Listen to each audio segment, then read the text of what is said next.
since I know a lot of people on the internet made some and really helped me out.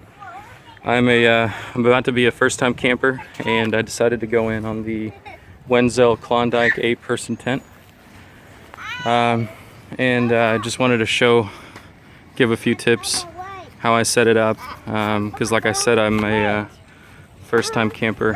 I'd never put a tent together, and I thought some tips could be relevant to somebody who's in the same situation.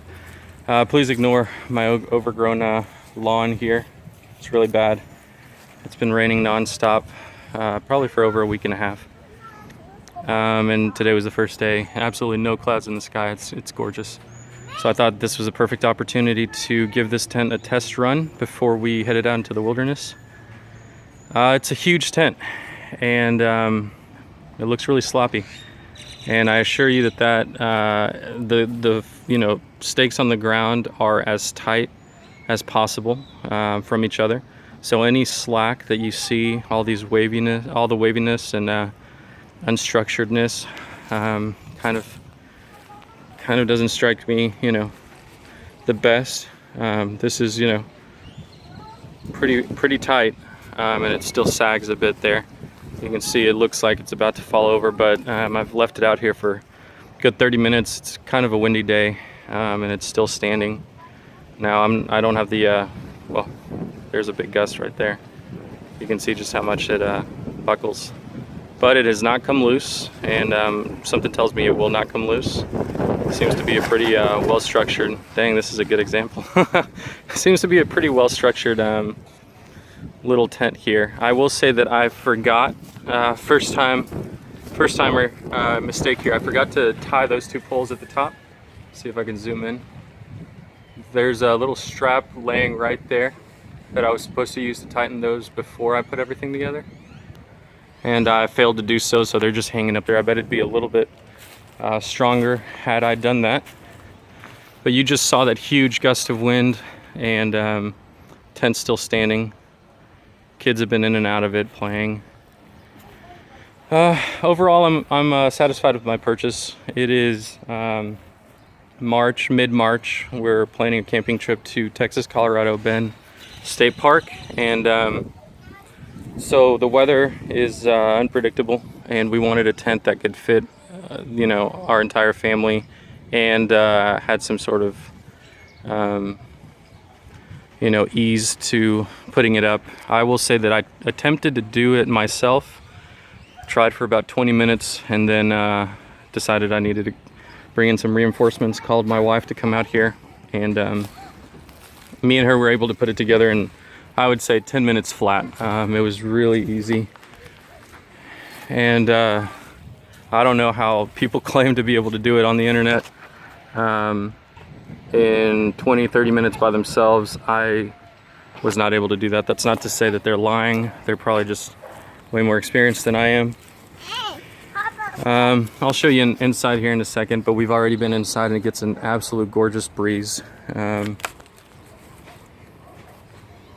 think this is going to be a really enjoyable tent to be outside with. The stakes that came with them seem pretty flimsy. I did end up buying a pack of these thicker ones. I'm not sure if you can really tell. I'm going to take them with me just in case. But the ones that came with them are the ones that are installed now. And the best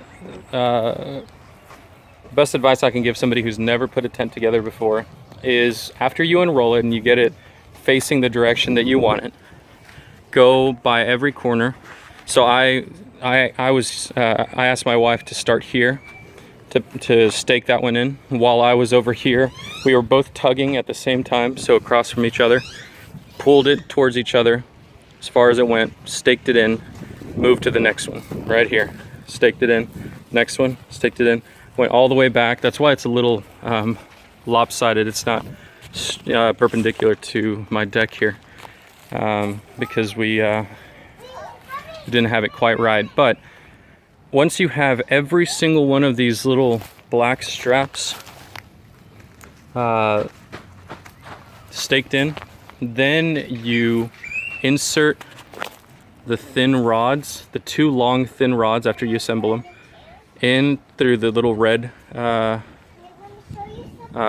portion here, all the way through, and you just leave them, lay them flat on the floor, of course. Do that for both of those. Ignore the entrance for now. Just do the dome. Put this little elbow joint onto the 3-part pole, the thicker one, and just still laying on the floor. Put them all on the floor, facing away from each other.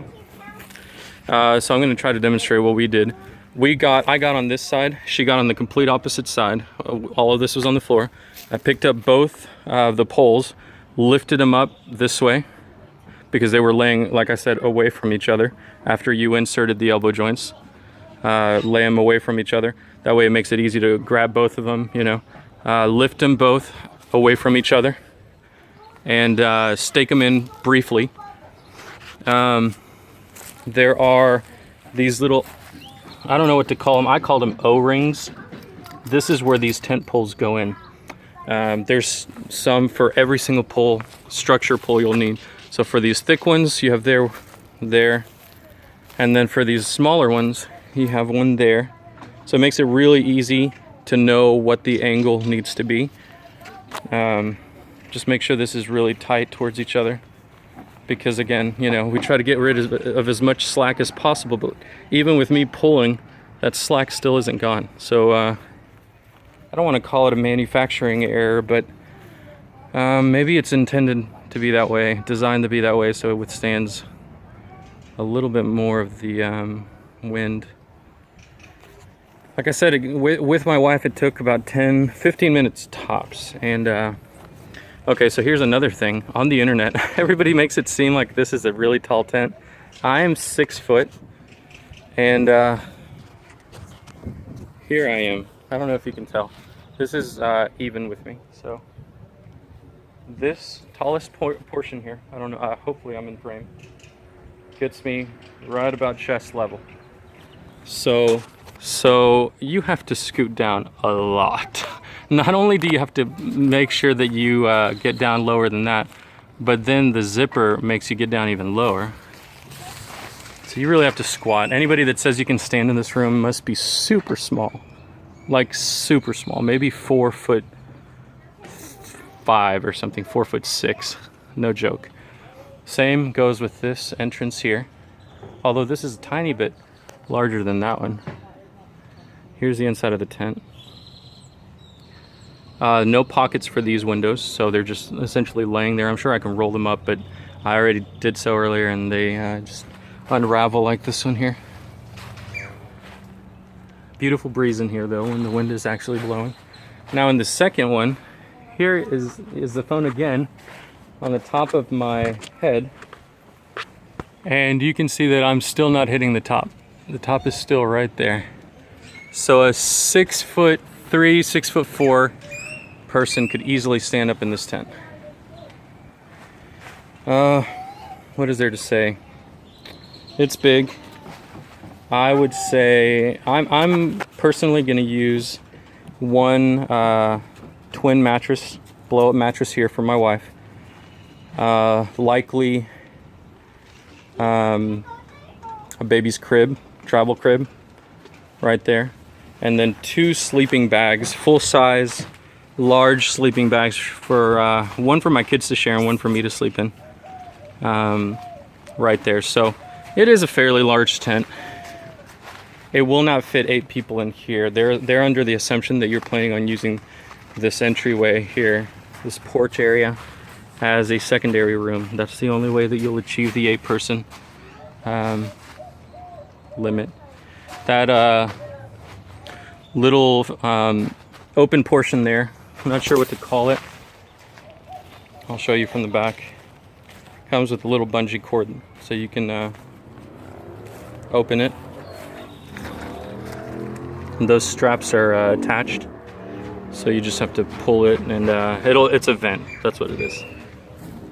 That's what it acts like, at least. Hopefully it works. Texas heat is really bad, so hopefully that airflow gets through the tent.